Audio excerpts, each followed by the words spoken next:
This is going to be highly dependent on the room you have, your goals, and your budget, but I'll tell you what I did. I'm in my 40s and have been working out since the late 80s, and until COVID hit I hadn't worked out at home since I was 13, except for a brief period when we inherited some gym equipment from our house's former owner, when I had a Weider bench and bar with weights that I think were filled with sand in my bedroom. I really had no clue what to do when gyms closed more than 8 months ago, but I've figured it out for me and built myself a decent setup.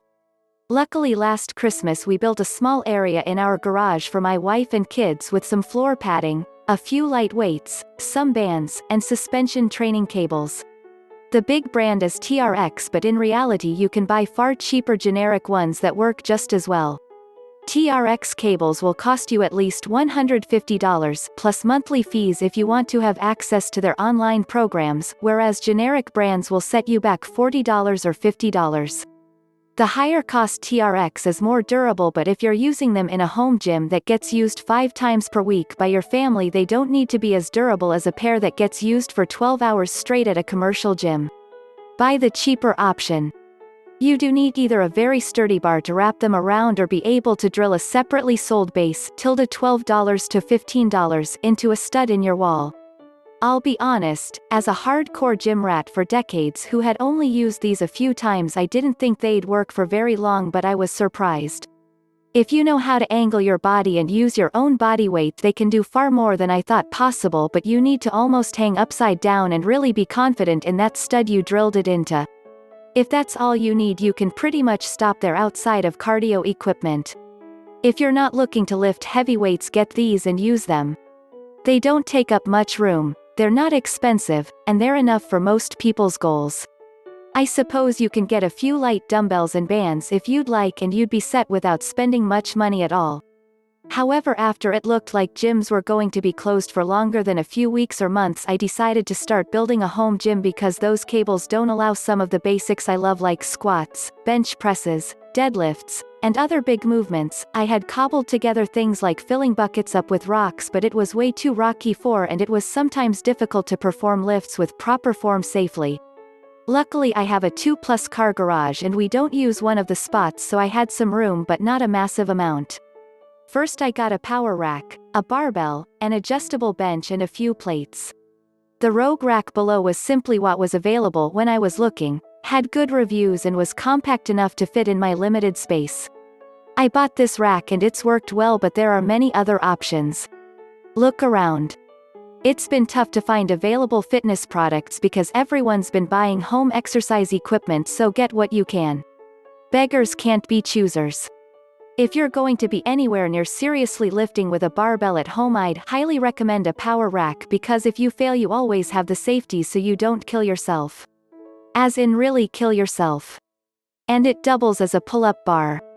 I found a second-hand adjustable bench that goes from decline to nearly vertical for military presses at less than half the cost of a new one. It was in almost new shape and it was heavy duty, so I didn't have to worry about it breaking if I was doing reps for 315. For a home gym you want every piece of equipment to perform as many functions as possible because, for example, you don't want to spend money and need room for a flat, decline, and an incline bench when it can be had all in one. Just make sure it will handle the weight you are going to put on it. My original 1980-something Weider bench would have crushed under real weight. I bought a second-hand straight 45 pounds bar and 6 45s, 2 25s, and 2 10s. Unfortunately I can't go higher on squats and deadlifts on a regular basis any longer without blowing out my 45-year-old knees and back, so these weights work for me and keep me from going too heavy, and even before COVID I was hardly doing 315x6 bench. I may get a few more 10s soon though. I also bought a used easy curl bar because I stress my forearms doing straight arm curls and tricep presses with a flat bar. That cost less than $50. I really wanted a complete barbell set, but that's extremely expensive and takes up a ton of space. I love dumbbells, but the last time I looked it was almost $4,000 plus for a set of 15 to 125 pounds dumbbells without a rack, and I'd like them to go to 140s, and those really heavy ones get very expensive. They take up a tons of space that I don't have and everyone is sold out. I'm on the outlook for 90 pounds adjustable dumbbells. I've used some before and don't like them as much because they seem oddly weighted, but they're far cheaper and more compact than an entire set. Then I can buy the heavier ones when I find them. As for cardio, I bought a Nordic Track rowing machine for almost nothing from a family member who hadn't used it in years. I live in Southern California and can run and bike year-round, so we figured the cost and size of those were a waste. The rowing machine is far less impact. I'm not a small guy, so too much running gets to my knees and back quickly, and folds up so it doesn't take up much space when we're not using it. My budget for all of this was $2,000, and I came close because I found some used bargains, but I'm probably over budget by a few $100s.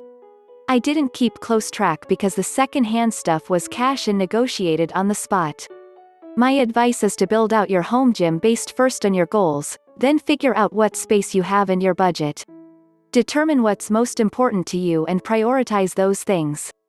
Then try to find as much used equipment as possible, then go for new stuff while realizing that millions of people are buying home fitness equipment, so it's not always easy to find and you may need to make compromises. I'd also try to avoid buying much equipment that only performs a single exercise and is costly or takes up a lot of space. You may have liked the machine preacher curl or reverse sit-up, hyperextension machine at the gym, but unless you have a large space and budget, they're not going to be very efficient. What is the best gym equipment to buy to keep in-house?